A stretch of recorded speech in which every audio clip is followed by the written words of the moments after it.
I'm going to move into that now. So for each distance, what sort of distance you want to have covered before the run. And generally, if we're talking about a marathon, I would be looking to get people running about 35 kilometres 3 weeks out from the event. Okay, and then the 2 weeks after that will be less, so 35 down to 20 kilometres, and then down to 15 the weekend before the event. Okay, so with that, we think that your body will have, if you've built up to that 35, then your body will have stored the energy it needs to finish the marathon, even though it is an extra 7 kilometres. And the taper, that 20 kilometre run and the 15 shouldn't, lead to enough of a drop that you're going to struggle, and it should actually have you feeling quite fresh before the event. I don't know how many of you are looking towards a marathon, but half marathon, probably more interest. I'm always trying to get people to hit at least 18 kilometres before a half marathon, and that's 2 weekends before the half marathon. The weekend before the half marathon would be a 15 kilometre run. Okay. Now you can go bigger than that. A lot of people would advocate you go bigger than that, and I'd have no problem with that. That's often a question I'll ask someone if they're wanting to peak for a half marathon. Will be, do you want to go longer? Are you happy with spending more time on your long run to go above and beyond the race distance? Okay, because the benefit obviously is that you consolidate that distance, the size of that fuel tank more, so that distance is no longer an issue whatsoever. It's just how fast you can do this race. Given that if you've done 18, you've only got 3 kilometres further for your legs to store, for your legs to adapt to in the next week.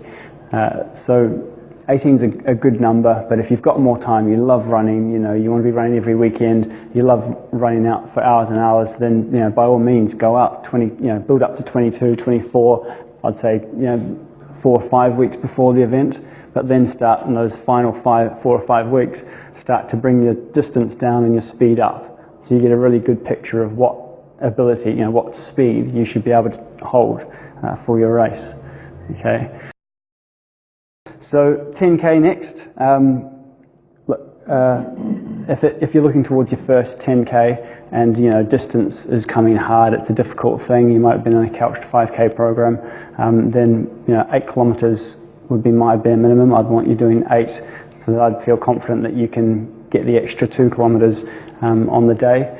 But if you've been running 10k's for ages, like a lot of you guys have, I think you want to be getting up to a good 14 kilometres in your long runs, and really trying to go fast. Obviously you're trying to do your fastest 10k in this instance, and you want to be coming down as you get closer to the race. That long run of your weekend should then be coming down, so you might even get up to 16 kilometres, but in the final 6 to 8 weekends before your race, you might be dropping by not 1 or 2 kilometres on the weekend, but expecting your speed to come up for each of those runs. And even for the 10 kilometre, I would suggest a taper weekend before the event. So maybe an 8k run can still be fast, maybe similar or slightly slower than your race pace. So it's a sharpening session, and that's often what the taper should be. It should be quite a fast session, but it shouldn't be faster than what you've been doing in the past. And it should really just help you feel good on the day, and know that you've got some speed in there as well as the distance that you need. 5k, Couch 5k program is great. Building up distance for that it's hard for some people who have not been doing much running, and a lot of our guys have struggled with certain aspects of it. I've met through this process a lot of people who have really struggled with the Couch to 5k, and they've actually dropped out of it at certain times. Just a little heads up, the run where you're supposed to run 5k in the Couch to 5k plan, so the official one, is 5k in 30 minutes. Does anyone know how fast that is, kilometres per hour? It's like 10 kilometres per hour. Okay? So if you imagine someone who literally has been on the couch and they've got 9 weeks to get to 5k, they're expected to do that at 10 kilometres per hour, which to me is ridiculous. So it helps that we've got ours over 12 weeks, but also we don't expect them to do it in that time at all. yeah, it's just getting to the distance is the priority, then we can work on the speed later, right? The safest way to build up your distances for an event, in my opinion, is to have a program or someone who's going to run with you every time, and you've got your program written out. It really does help to know, to see on paper. If you've got it printed out on the fridge, you can see, right, this week, this is what I've got coming this weekend. Okay, I can do that. I can fit that in my calendar, in my day or my weekend. And you feel a bit more in control. We plan everything at work, don't we? A lot of stuff is written down, and that's how we make sure that we don't leave things to chance. Okay, but a lot of people are leaving their running to chance.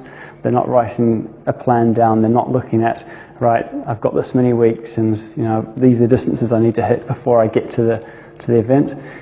But you really should be. Okay, as I say, an Excel spreadsheet's ideal, but you can also just do it with pen and paper, can't you? A good program will not just provide the distances that you're going to run, it'll also provide the speeds. Okay, and this is really the hard part. You can get free programs online, but very few of them will be able to tell you what speed to run, because they don't know you. They don't know what you've been through. They don't know, what your history is with running. So trying to figure that out, it can be quite tough, and you can learn it by experience, obviously, on what you've done in previous runs. Hopefully you've all got a watch, so you can look back on the data you've achieved for previous runs and make an educated decision on what speed you want to be doing this next run at. So if it's longer, just keeping in mind that it probably shouldn't be faster than your previous one.